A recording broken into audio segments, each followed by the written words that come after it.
Imagine you're scrolling through YouTube late at night, just watching random videos, nothing serious. Then you click on a channel. At first, it looks normal. Low quality uploads, simple titles, just someone filming their life. But something feels off. The way they talk, the way videos shift unexpectedly, and the way things are said that make you just feel unsettled. So you dig deeper, and you realize you're not watching a normal YouTuber anymore. You found something disturbing, and you've only scratched the surface. Today, we're diving into some YouTube channels just like that. And before we get into it, make sure you like the video and subscribe to the channel. It helps more than you know. And let's get into it. Babat's Only Vendetta. It's late November in the Philippines. The weather is beautiful. It's a cool 70 degrees, and at this time, the heavy rain that residents have been getting starts to slow down. It's a great time for doing something outside. Beach trips, hiking, surfing, and for some people, soccer, or as they would call it, football. Although it's not the country's most popular sport, it's growing in popularity. And on a warm autumn day, lots of kids and adults are out playing, though some are just watching. Some, like the creator behind the channel, Babat's Only Vendetta on YouTube. He created the channel on November 19th, 2020. Quickly, he started uploading tons of videos. They were all simple, low-effort vlogs, filmed on a low-quality camera. He shows his daily life in clips of simple things, like a lot of videos of soccer. Most are younger kids playing on teams that he may even be coaching, but not just soccer. There's also videos on cars, food, or just him talking about whatever is on his mind.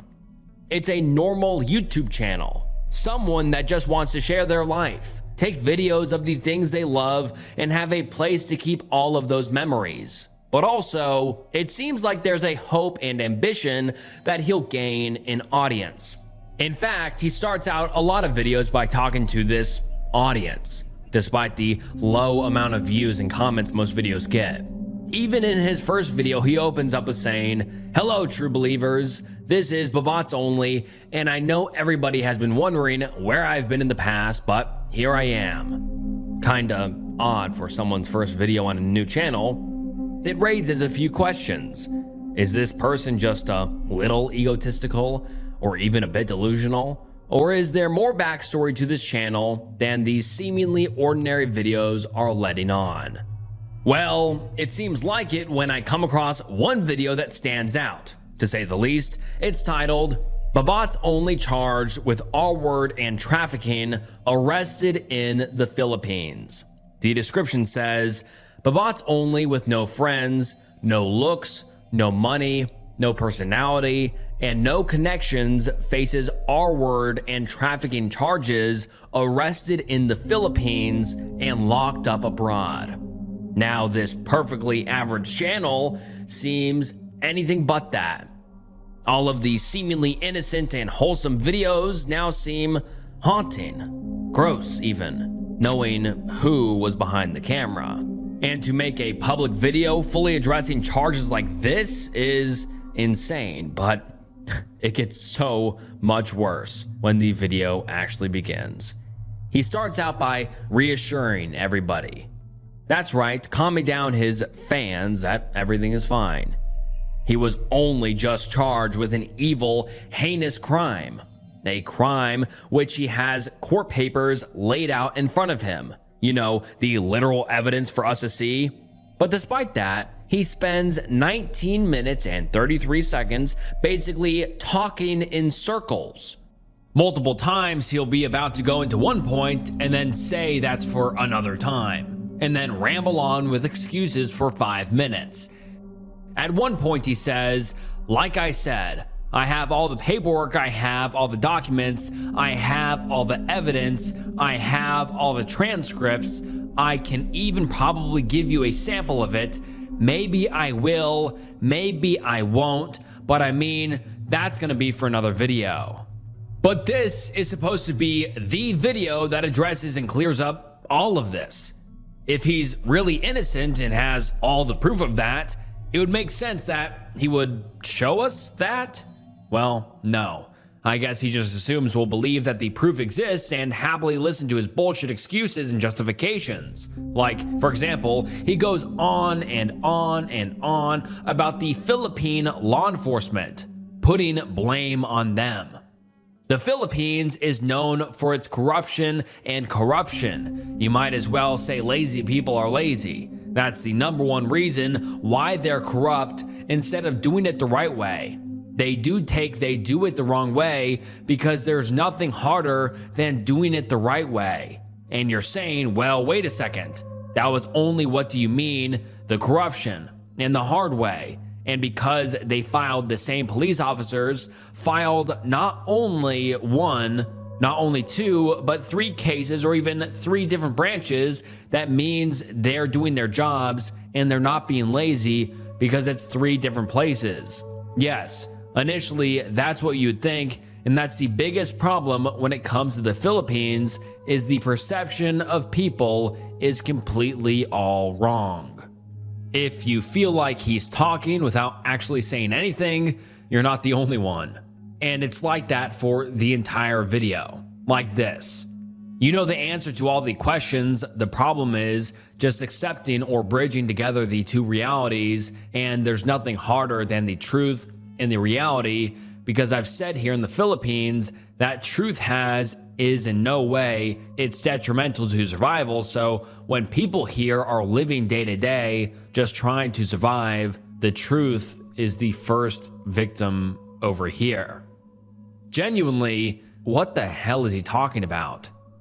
Watching this feels like I'm watching a kid try to lie their way out of getting grounded. It's maddening. There's no proof that he's not guilty, no real explanation, no accountability. Not even a backstory into what happened.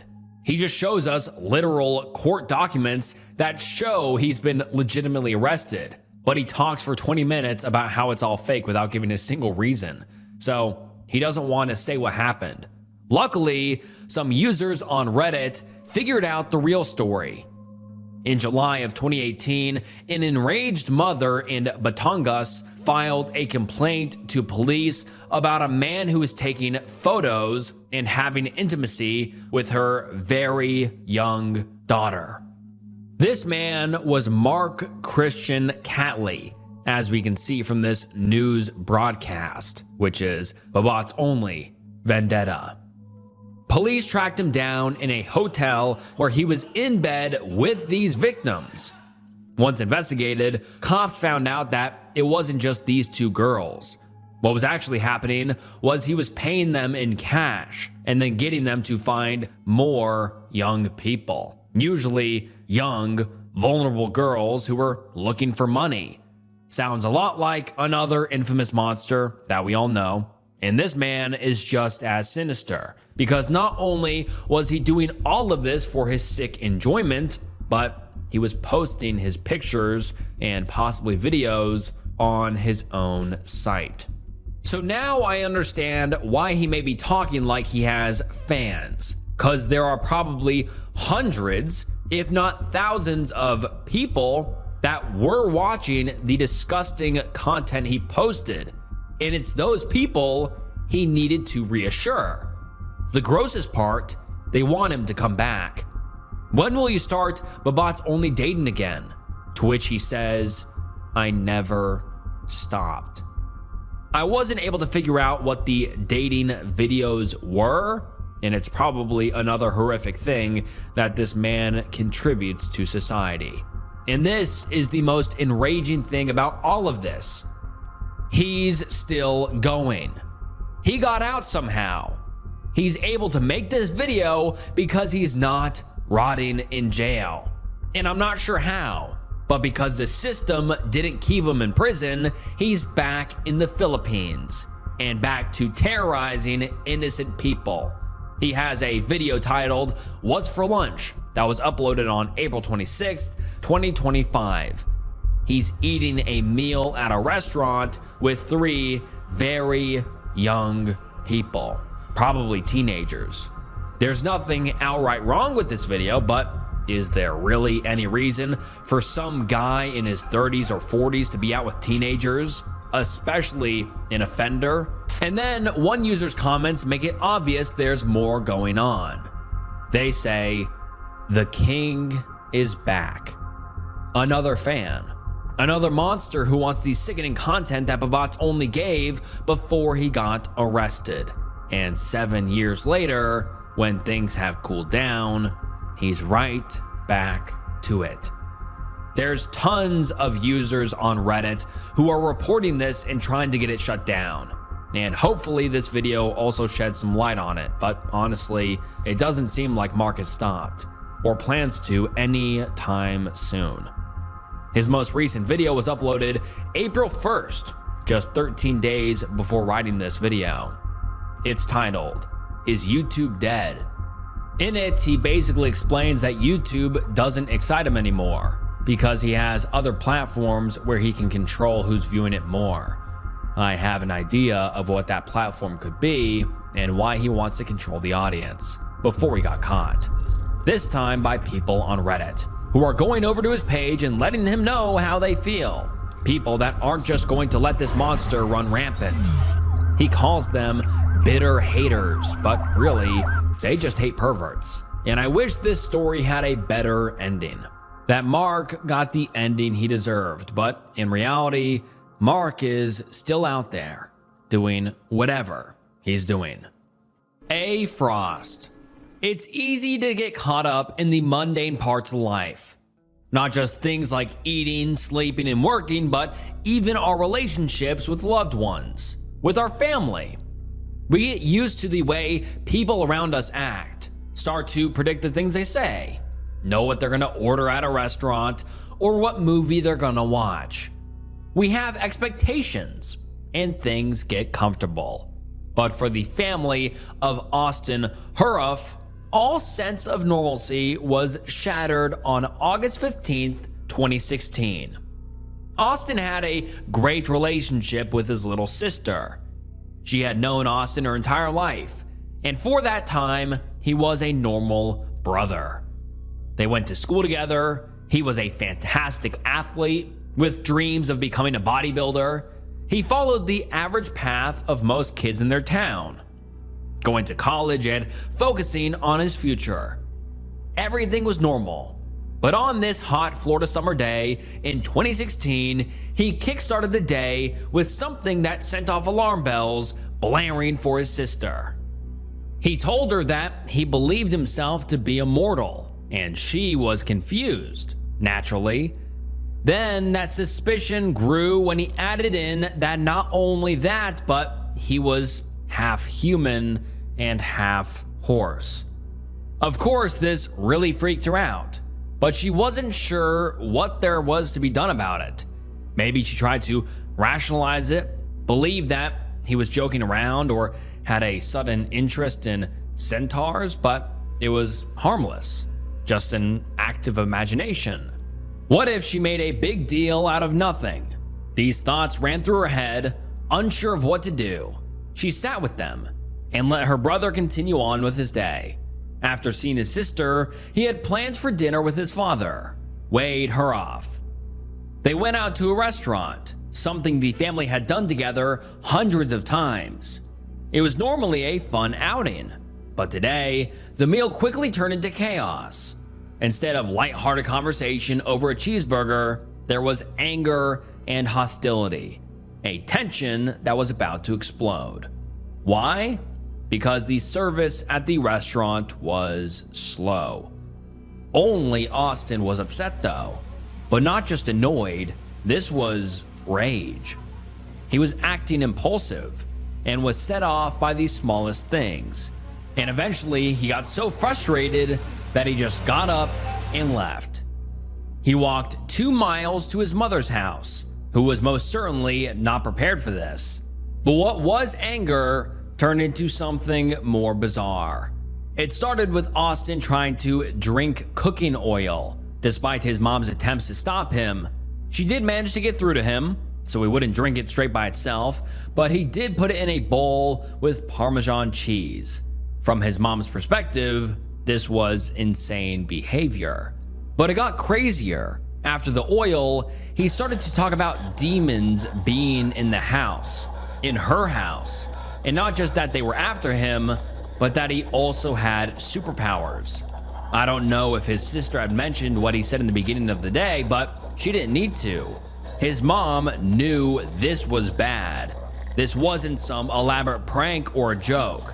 Unsure of what to do, she took him back to the restaurant where his dad still was. Her intention was to hopefully calm things down, thinking that maybe backup would help. And unfortunately, this did the opposite. Wade had absolutely no idea how to handle his son. Austin had never acted like this before. He didn't understand what was happening.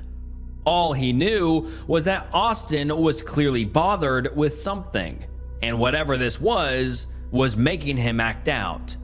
Maybe, in his mind, this was like a temper tantrum, because when Austin got back to the restaurant, the two got into it. A fight broke out between them, ending with Wade grabbing his son by the shirt collar, asking, "What is wrong with you?" Luckily, Wade's girlfriend broke up this tense moment and told him to stop. Listening to her, he let go, but that didn't take back what had happened moments before. And Austin, who was already in such distress, had enough at this point. He left the restaurant again, but this time he didn't go back to his mom's house. Instead, he wandered the streets by himself. He continued for about 4 miles. While that was happening, his mom had called 911. She reported that her son was acting erratic, out of control, and not like himself. She told the operators about the demons and the superpowers he thought he had, but she was too late. Whatever was going on in Austin's mind had already gotten too intense. Whatever was chasing him or directing him had taken complete control. At the same time, there was a Florida couple who were enjoying a relaxing Monday night in their home. This was John and Michelle Stevens. They lived in a quiet neighborhood where not much happened, and tonight was no different, except everything was different for Austin. He was not the same person he had been for 19 years.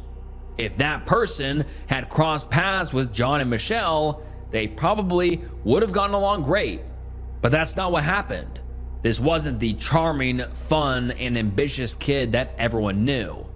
No, this was someone different. Someone who impulsively decided that he should break into this nice couple's garage, use his pocket knife along with tools from the garage he just broke into, and attack these unsuspecting people. 2 people who were completely unaware that in just minutes, their lives were changed forever. I'd like to say that there was a happy ending to the chaos that ensued that day, that John and Michelle were able to fight him off, or that he snapped out of whatever state he was in. But the reality is far from that. This was quickly a bloodbath, one that ended with an injury of a neighbor who stepped in to protect his friends, and the tragic death of those 2 friends, and a very brutal one at that. I won't get into the gruesome details of it, but not only did Austin stab the 2 repeatedly, he also consumed parts of his victims. The town sheriff said it was the most violent crime scene he had ever witnessed. But it wasn't just the innocent couple and the neighbor that ended up hurt. Austin put himself through the ringer too. After law enforcement could finally get him off John and into the back of a cop car, he was taken to the hospital where he entered into critical condition. Doctors found that he had ingested something like bleach or something else that was caustic and put him close to death. This was most likely consumed from something the couple had in the garage at the time of the attack. Whatever he had drunk put him in an unconscious state, and while he was out, the questions grew. What had just happened? This seemingly ordinary boy had just committed the most violent murder his nice suburban town had ever seen. Not just that, but had killed 2 people he had never even met before. It was an understatement to say that the town, the state, and even that nation was shocked. Everyone was horrified. It was sickening and also confusing. How had this happened? Who was to blame?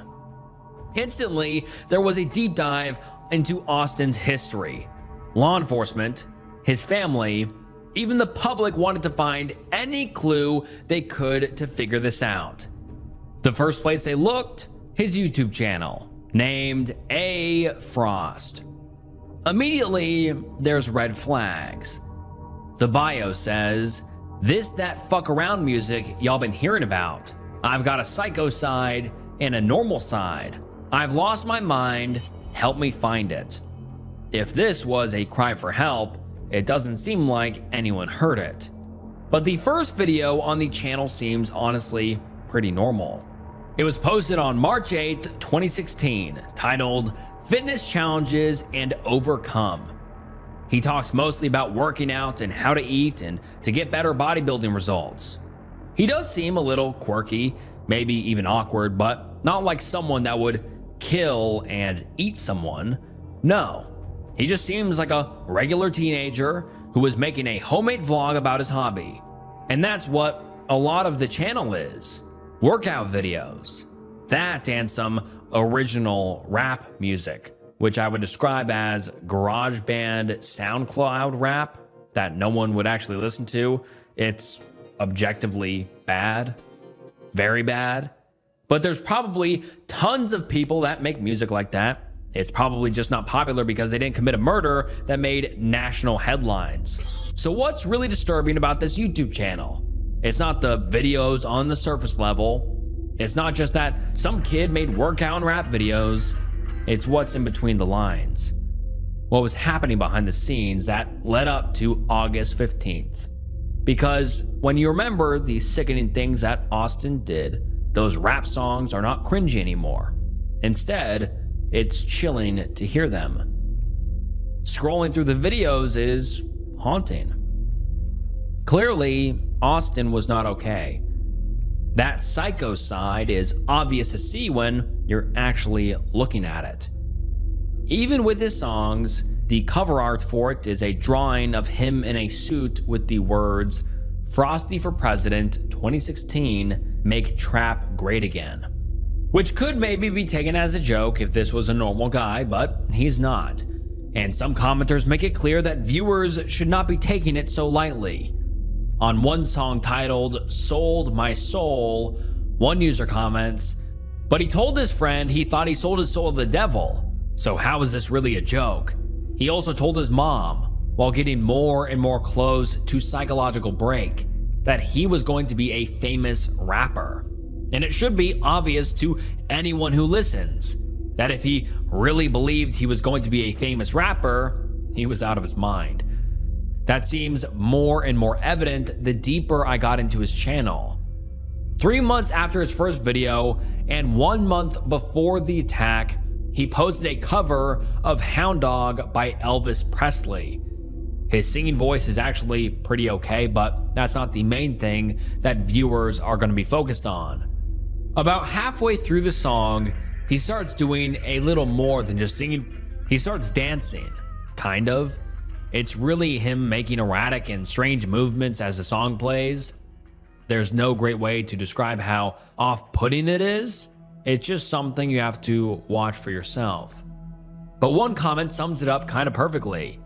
Watching this vid, it's not really surprising he was crazy enough to eat a man's face. So, is that what happened? Was Austin in some sort of psychotic break when he attacked John and Michelle? Well, it sure seems like it. And when Austin finally woke up and got to a stable condition, he was evaluated by 3 psychologists, who all concluded that Austin was in fact in psychosis and also diagnosed him with bipolar 1. This led to an incredibly divisive ruling that he was not guilty by reason of insanity, and was to be placed in a mental health rehabilitation center rather than prison. This was an outrage to many, including family of the victims and the neighbor who tried to save their lives. Many people, including them, believe he was a monster. He was evil and should be put in prison for the rest of his life. And also, not to mention, they think the outcome would have been different if Austin was not white. And it's understandable that these people who were so tragically affected by what Austin did would feel this ruling did not bring justice. I mean, he completely upended their lives by killing someone they loved in such a horrific way. To them, it may not matter if he was mentally ill or not. And now, looking through his channel, it's just horrifying to know that the person in those old videos would end up doing something so gruesome and horrific. I really hope that the victims' families can find peace, and I hope that the victims can rest in peace. Such a tragic, tragic story. Jimmy's justice. The internet is flooded with people who need help. People that have nowhere else to turn and need the help of kind strangers to get them through tough times. It can be overwhelming to see these hundreds and hundreds of videos of people struggling and to face the reality that no one person can help them all. But there are some people that stick out, and James Ryan, the creator behind the channel named Jimmy's Justice, is making sure his son is one of those people. The channel only has 972 subscribers, but James pleads with each one in every video that is uploaded. The first one is titled, "Caught on Tape, Horrifying Atrocity on an American Young Person in Japan Condoned." The first minute is the viewer's introduction to Jimmy. There's Japanese text that covers the image of the screen, making it difficult to see what's happening in the video. But it's not hard to see a boy in a hospital bed. A boy who looks as if he has gone through way too much suffering. It's heartbreaking to see how much pain he is in, but all we learn then is that he's unresponsive, shaking from an unbelievably high fever, as his dad puts it. And quickly after making a note of that, he sees the fever is even higher than he thought. Without hesitation, he puts the camera down to try and get his temperature down. It's like he's watching his every move, scared that at any moment he could lose his son. And honestly, it does seem like a miracle that Jimmy is alive. It makes me wonder what horrible atrocity could have done something so brutal to this poor child. Well, James writes a description for the video that gives some insight into what happened. I won't read everything he said because that would take forever, but here are some of the key details. When our son Jimmy was only 11 years old, he was suffocated with a plastic bag placed over his head until his brain was severely damaged, left in a vegetative state, and dependent on a life support system to stay alive. The Japanese military doctors had no informed consent or medical reason to put a plastic bag over a child's head until brain death, and only admitted to the plastic bag suffocation because my wife and an outside surgeon had asked why Jimmy had a red mark around his neck.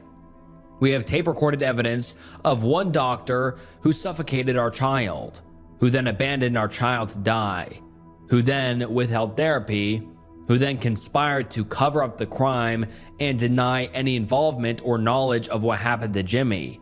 They first insinuated that his father may have been the cause of Jimmy's brain damage. This was the very same doctor calling another hospital doctor 2 days before his condoned crime to conspire with him to report father for neglect to Child Protection Agency. Why? I can't help but wonder the same thing. Why? Why would an innocent child be suffocated and hurt so badly by doctors? Well, with some more digging, I find that Jimmy is not just any random child, and James is not some normal father. James has a 25-year-long career of research in cellular regenerative medicine technology. This work brought him into the sphere of scientific institutions in Japan. Working inside these multi-million-dollar corporations led him down paths where he realized that not everyone was after the same thing as him. James wanted to help people, use funding to find cures to incurable diseases, but some people were driven by other things. And unsurprisingly, a lot of money ended up in these people's hands.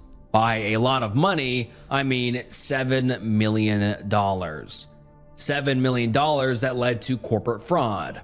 I won't mention the names of the company just because I don't want to get caught up in the middle of all this, which is exactly where James and his wife ended up at. Because of their legal, and not to mention moral obligations, they announced on December 24th, 2007 that they would be reporting it. Just 2 days later, they received emails and phone calls from an official at this company. Both were vague and mysterious, but the underlying message was clear. If they were to report it, there would be consequences. There was a hint towards harassment against them, but also Jimmy. His wife states that in one phone call, this person said, quote, "After all, isn't your son currently hospitalized at the National Defense Medical College Hospital?" Then on December 28th, just 4 days after the threat of whistleblowing, Jimmy was strangled at that very hospital. Going to visit him at 5 a.m. that day, James found his son with his eyes locked open and a fever of 107 degrees. It was more than shocking. It was horrific to see his son in such a critical state so quickly. But it was clear as day to him what had happened.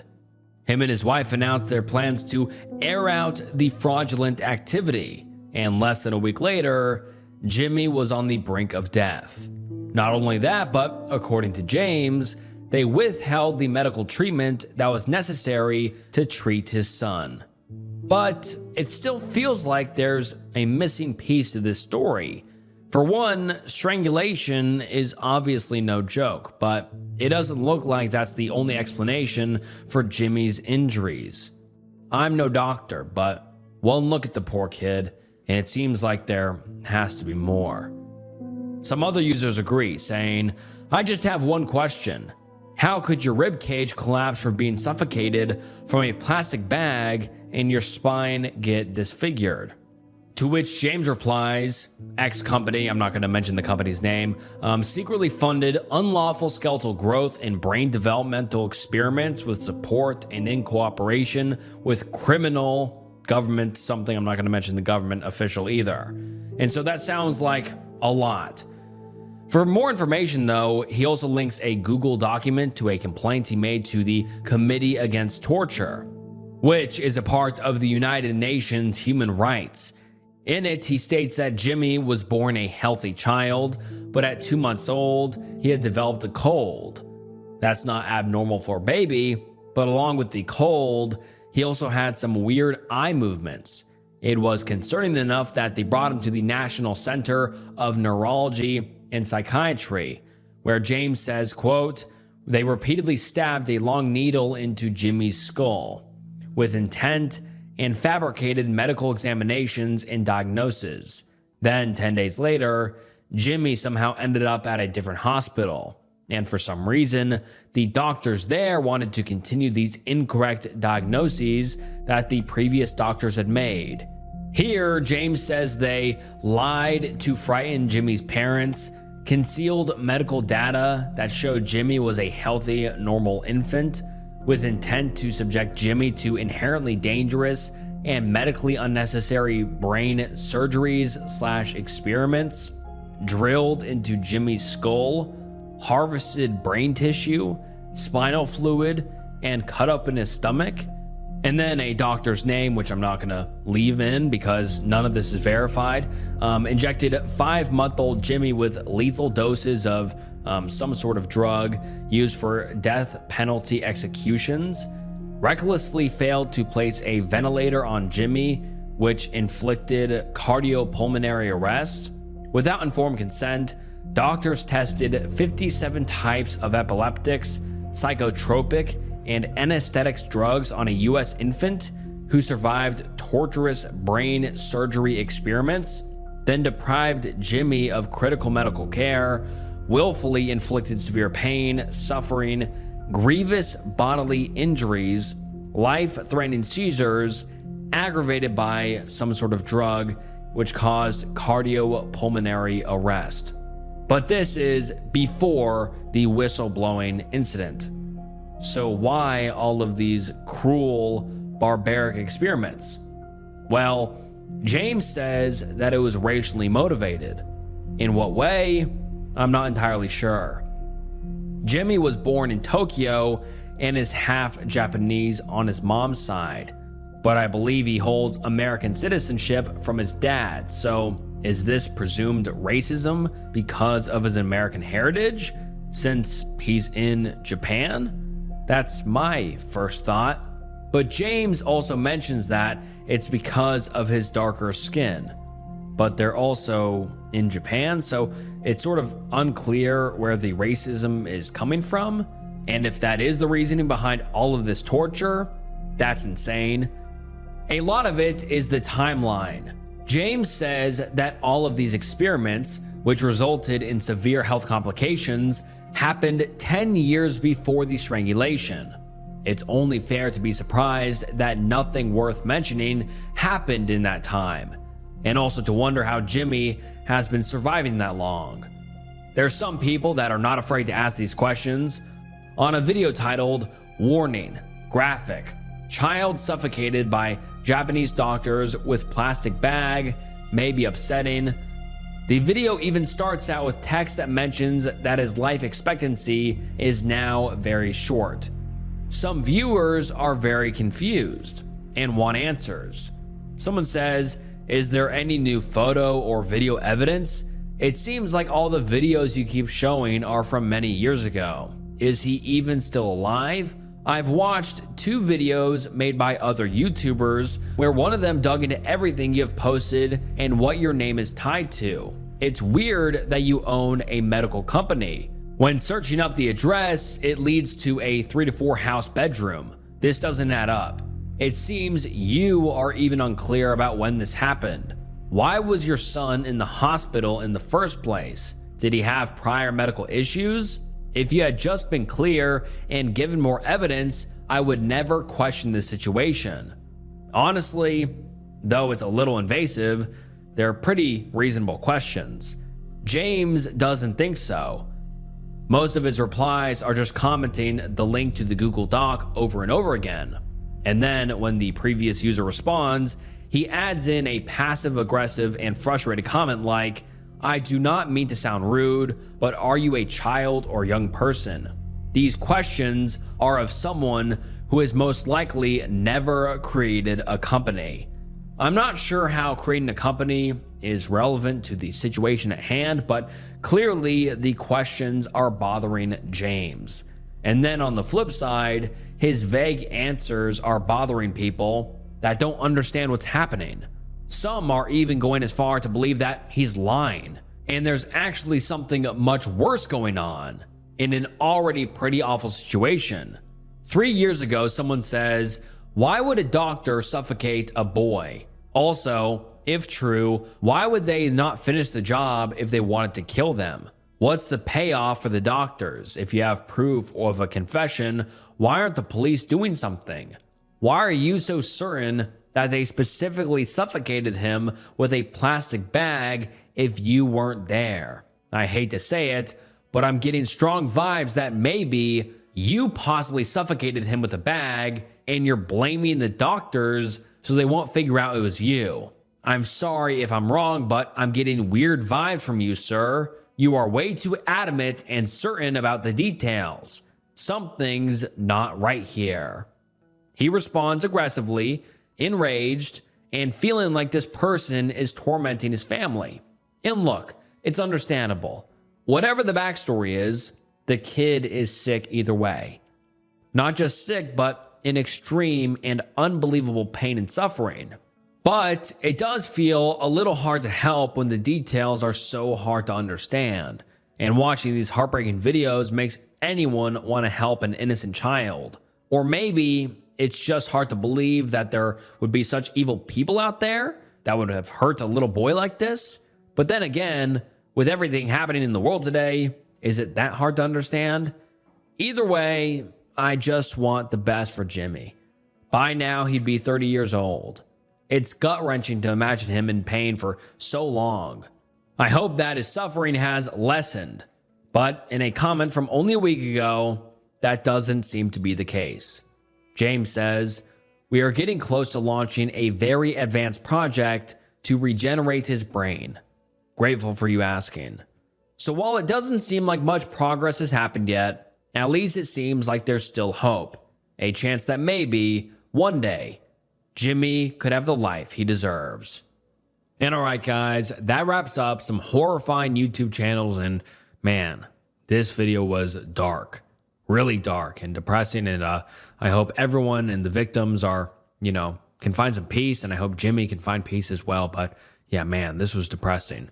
But hopefully you found the video relatively interesting, and please like the video and subscribe to the channel. It helps me keep making videos like this. I appreciate all the support, and I appreciate you guys watching. It means the world. Thank you guys for watching. Please check out some other videos on the channel if you enjoyed this one. And all right, that wraps up today's video. Thank you so much for watching, and this was Snook, and I'll see you next time. Bye.